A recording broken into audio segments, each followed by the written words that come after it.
मन की जीत, एक परिवर्तनकारी कहानी। दोस्तों, किसी ने बिल्कुल सही कहा है कि जीवन में सबसे बड़ी जंग अपने मन से ही लड़नी पड़ती है। नमस्कार दोस्तों, आज मैं आपको एक ऐसी कहानी सुनाने जा रहा हूं जो आपके जीवन को हमेशा के लिए बदल सकती है। यह कहानी है एक गांव के 3 भाइयों की, राज, विक्रम और अर्जुन।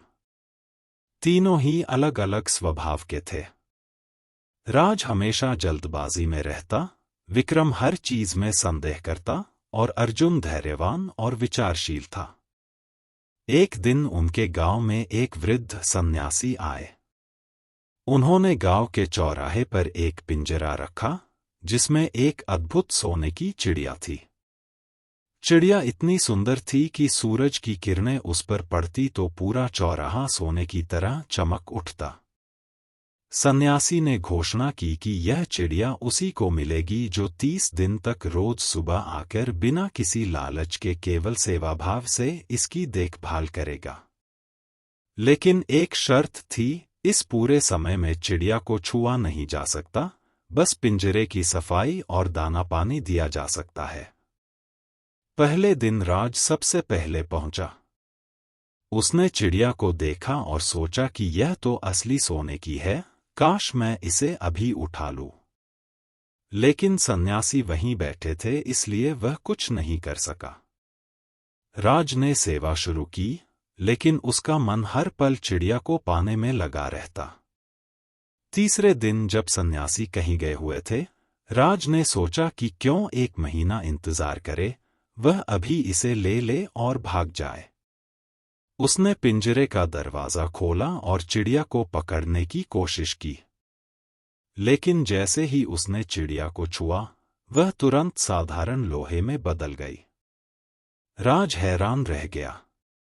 तभी सन्यासी वापस आए और बोले कि जो लालच में जल्दी पकड़ने की कोशिश करता है, वह हमेशा खाली हाथ रहता है, क्योंकि असली सोना धैर्य और निस्वार्थता में छिपा होता है।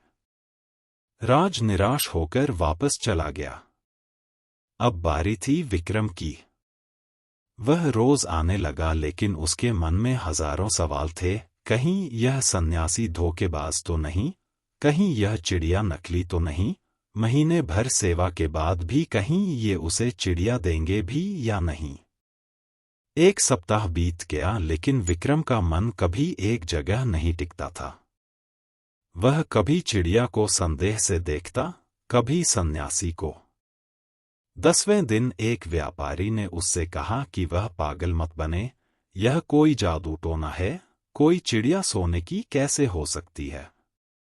विक्रम के मन में और संदेह पनपा और अगले दिन उसने सन्यासी से कहा कि उसे यकीन नहीं हो रहा कि यह चिड़िया असली में सोने की है, पहले वे उसे प्रमाण दें तब वह आगे सेवा करेगा। सन्यासी मुस्कुराए और बोले कि जो व्यक्ति विश्वास से शुरुआत नहीं करता, उसे अंत में भी कुछ नहीं मिलता, क्योंकि संदेह जीवन की सबसे बड़ी बाधा है जो कभी आगे नहीं बढ़ने देती। विक्रम भी हार मानकर चला गया। अब बारी थी सबसे छोटे भाई अर्जुन की।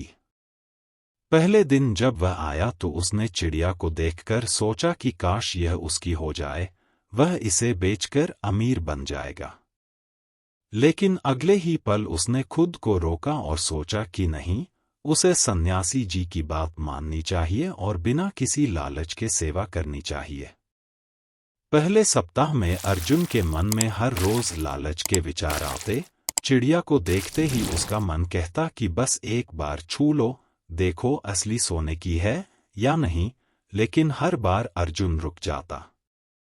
सन्यासी ने उसे देखा और बोले कि वे उसके मन का संघर्ष देख सकते हैं, और यह अच्छा है, क्योंकि जो अपने मन के विचारों को पहचानता है, वही उन पर नियंत्रण कर सकता है।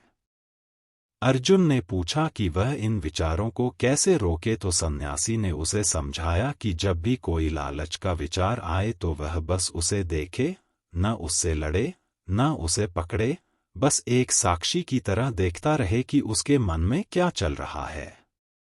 अर्जुन ने यही किया और दूसरे सप्ताह में जब भी उसके मन में लालच आता, वह बस उसे देखता रहता और धीरे धीरे उसने पाया कि जब वह विचारों से नहीं लड़ता तो वे खुद ब खुद चले जाते हैं, जैसे आकाश में बादल आते और चले जाते हैं।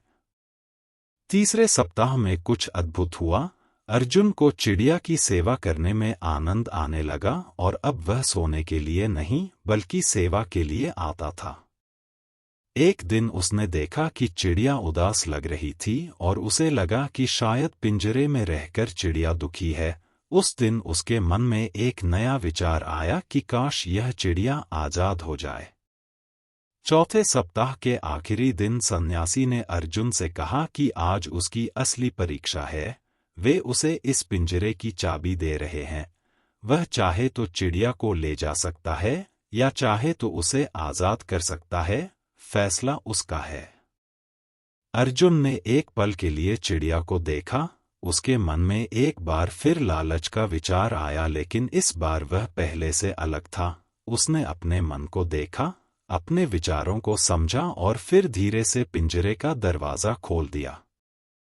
चिड़िया एक पल के लिए वहीं बैठी रही, फिर उसने अर्जुन को देखा मानो धन्यवाद कर रही हो और फिर उड़ गई। जैसे ही चिड़िया उड़ी, कुछ अद्भुत हुआ। उसके पंखों से सोने के पंख झड़ने लगे और वे सब अर्जुन के पास गिरे। सन्यासी ने मुस्कुराते हुए कहा कि जब तुम किसी चीज को पाने के लालच से मुक्त हो जाते हो, जब तुम दूसरों की खुशी में अपनी खुशी देखने लगते हो, तभी असली संपत्ति तुम्हारे पास आती है।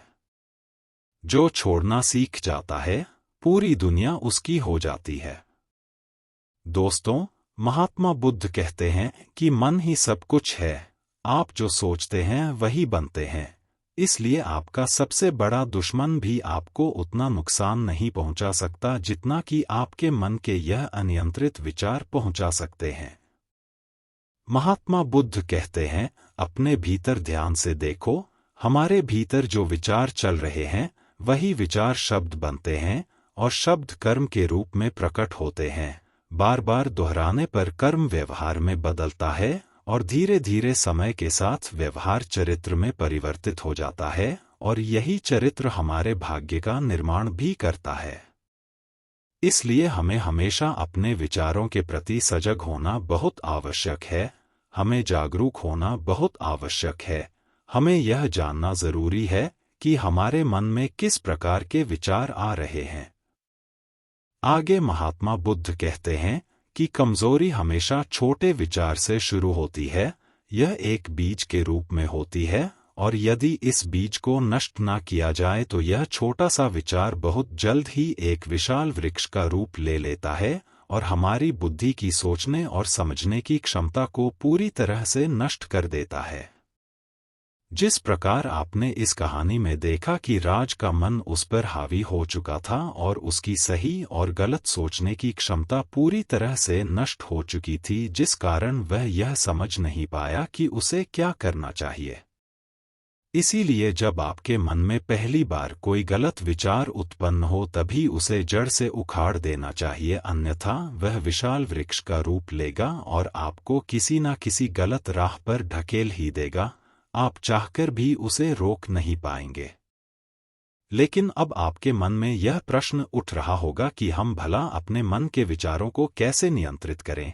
हमारा मन तो इतना चंचल है, वह इतना शक्तिशाली है कि वह हम पर हावी हो ही जाता है। हम चाहकर भी उस पर नियंत्रण नहीं कर पाते। इसका जवाब में महात्मा बुद्ध हमें 3 बातें समझाते हैं। पहली बात, सही इरादा विकसित करो। कई बार आपने देखा होगा कि आपके मन में कुछ और होता है किंतु आप कहते कुछ और हैं, क्योंकि आपके मन के भीतर जो कुछ बसा है वही आपके मुख से बाहर भी निकल रहा है। लेकिन जब हमसे वह गलती हो जाती है तो उसके बाद हमारा मस्तिष्क अच्छी तरह से काम करना शुरू कर देता है। हमारे सोचने और समझने की क्षमता एक बार फिर से जागृत हो जाती है और ऐसी अवस्था में हमें यह एहसास होता है कि हमसे गलती हो गई है और फिर हमारा मन दुखी हो जाता है। हमारा मन अफसोस से भर जाता है। इस भारीपन और दुख से बचने के लिए महात्मा बुद्ध हमें सही इरादा विकसित करने के लिए कहते हैं इसके लिए जब भी आप कोई कार्य करने जा रहे हों तो सबसे पहले आपको यह खुद से पूछना चाहिए कि जो कुछ भी मैं करने जा रहा हूं इसके पीछे मेरा इरादा क्या है। क्या मैं दूसरों को दुख पहुंचाना चाहता हूं या दूसरों को नीचा दिखाने जा रहा हूं या मुझे खुद को ऊपर उठाना है। खुद से सवाल कीजिए, खुद को जागृत कीजिए। जब आप इरादों के प्रति सचेत होने लगेंगे, जब आप विचारों के प्रति सजग होने लगेंगे, तभी आपके भीतर सकारात्मक ऊर्जा का प्रवाह होगा। तभी आप सकारात्मक इरादों से जुड़ने लगेंगे और आपके मन के भीतर बसी वह नकारात्मक ऊर्जा और नकारात्मक इरादे दिन ब दिन कम होने लगेंगे। परंतु याद रहे, आपको यह हर रोज करना होगा और आपको यह हमेशा ध्यान रखना होगा कि आपको केवल अच्छा सोचना है। आपके इरादे हमेशा अच्छे होने चाहिए, तभी आप दुख और तकलीफों से बच सकते हैं। दूसरी बात, मन के प्रति साक्षी भाव विकसित करो। जैसा अर्जुन ने किया, जिससे आपका मन देखते देखते शांत होगा और आपके मन के भीतर बसी हुई वह नकारात्मक ऊर्जा, नकारात्मक विचार खत्म होने लगेंगे और आप शांति की ओर आगे बढ़ेंगे।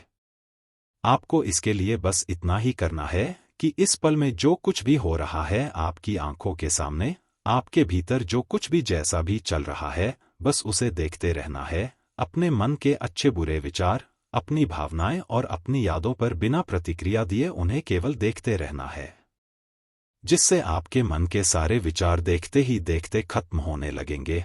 आपका मन खाली होने लगेगा और आप नकारात्मक विचारों से, गलत सोच से बच सकते हैं और आप इन दुख और तकलीफों से भी दूर रह सकते हैं। और तीसरी बात, त्याग का भाव विकसित करो। जैसे अर्जुन ने चिड़िया को आजाद कर दिया, वैसे ही जब आप किसी चीज को पाने की चाह छोड़ देते हैं, जब आप लालच से मुक्त हो जाते हैं, तभी असली खुशी और संपत्ति आपके पास आती है। जो व्यक्ति पकड़ने की बजाय छोड़ना सीख जाता है, वही सच्चा सुखी इंसान बनता है। महात्मा बुद्ध कहते हैं कि जो स्वयं को देखता है वही सबसे बड़ा तपस्वी है, अर्थात जो अपने मन में चल रहे उन विचारों को बिना प्रतिक्रिया दिए हुए केवल देखता है और उन पर कोई भी प्रतिक्रिया नहीं करता, बस उन्हें देखता और समझता है। वास्तविकता में वही मन पर नियंत्रण भी कर सकता है और वही अपना जीवन सुखी और खुशहाली से जी सकता है। इसलिए यदि आप भी अपने जीवन को सुखी और खुशहाल बनाना चाहते हैं, तो आपको सबसे पहले अपने मन पर नियंत्रण साधना ही होगा, अपने मन को खाली करना ही होगा, अपने मन के विचारों के प्रति आपको सजग होना ही होगा। याद रखिए, राज की तरह जल्दबाजी में कुछ पाने की कोशिश मत कीजिए, विक्रम की तरह संदेह में अपना समय बर्बाद मत कीजिए, बल्कि अर्जुन की तरह धैर्य रखिए, अपने विचारों को देखिए, सही इरादे रखिए और जीवन में त्याग का भाव विकसित कीजिए। तभी आपको असली सोना मिलेगा, वह सोना जो आपके जीवन को हमेशा के लिए खुशहाल बना देगा। दोस्तों, उम्मीद है कि आपने आज की इस वीडियो से जरूर कुछ ना कुछ सीखा होगा।